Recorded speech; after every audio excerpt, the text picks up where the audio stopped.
Ulupong, yan ang tawag sa isa sa pinaka-deadly na ahas sa buong mundo, ang Philippine Cobra. Pero may mga taong hindi natatakot dito tulad ng Cobra Prince ng Laguna. Cobra Prince ng Laguna, nagpapatuklaw sa ahas. Para may ideya kayo sa kagat ng green rat snake, sasample tayo. Tingnan natin yan.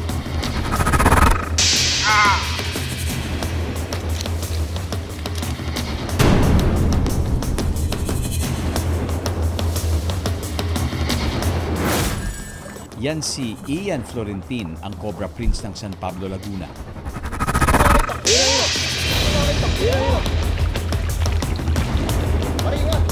Shed siya guys, tiyempohan natin. Nagpaagat ako para ipakita sa viewers ko kung anong side effect ng kagat. Sinigurado ko naman na mga walang kamandag yon. Anumang laki ng ahas, hindi niya inuurungan. Guys, kaya pag kumagat tong sawa na to, masakit. Pinakamalaki pong nahuling ahas, umabot ng 18 feet, yung reticulated python. Maliit pa lang si Ian, napapaligiran na siya ng mga ahas. Bali, kinalakihan ko na lang yon dahil yung tatay ko ay nanghuhuli ng ahas noon pa. So, kapag mga walang kamandag na ahas, ako na yung pinapahuli ng tatay ko. Umpisa akong manghuli ng ahas nung 11 years old ako. Hindi pa tayo natatakot.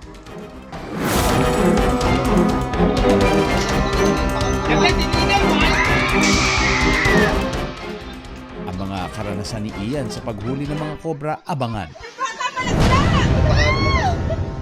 Kung may makita kayong ahas sa loob ng bahay nyo, have no fear.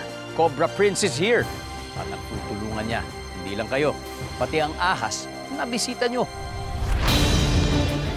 Cobra Prince ng Laguna, to the rescue sa mga kababayan na nagagambala ng mga ahas.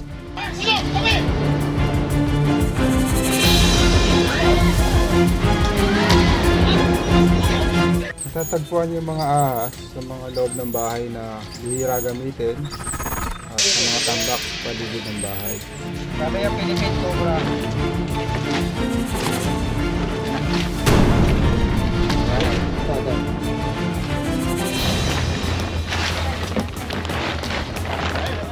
Sawa pare, sawa. Sawa, kami kasama yan.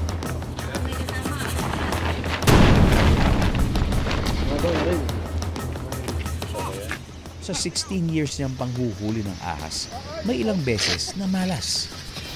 Noong 2015 po, naagat na ako ng isang pit viper. So, agad naman na lagyan ng first aid. Wala po kaming sinisingil na halaga sa aming ginagawa. Kung magkano donation lang. Karaniwan na pinapasok ng ahas, kagaya lang namin na may hirap na magsasaka. So, nagbibigay pa rin sila ng mga panggulay, pangulam.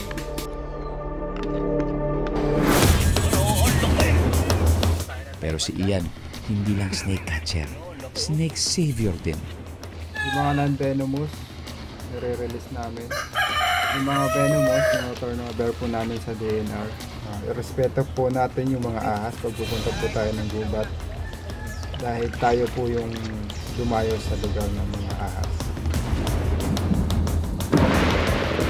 Ang mga ahas ay parte ng kalikasan. May lugar sa mundo ang lahat ng nilalang.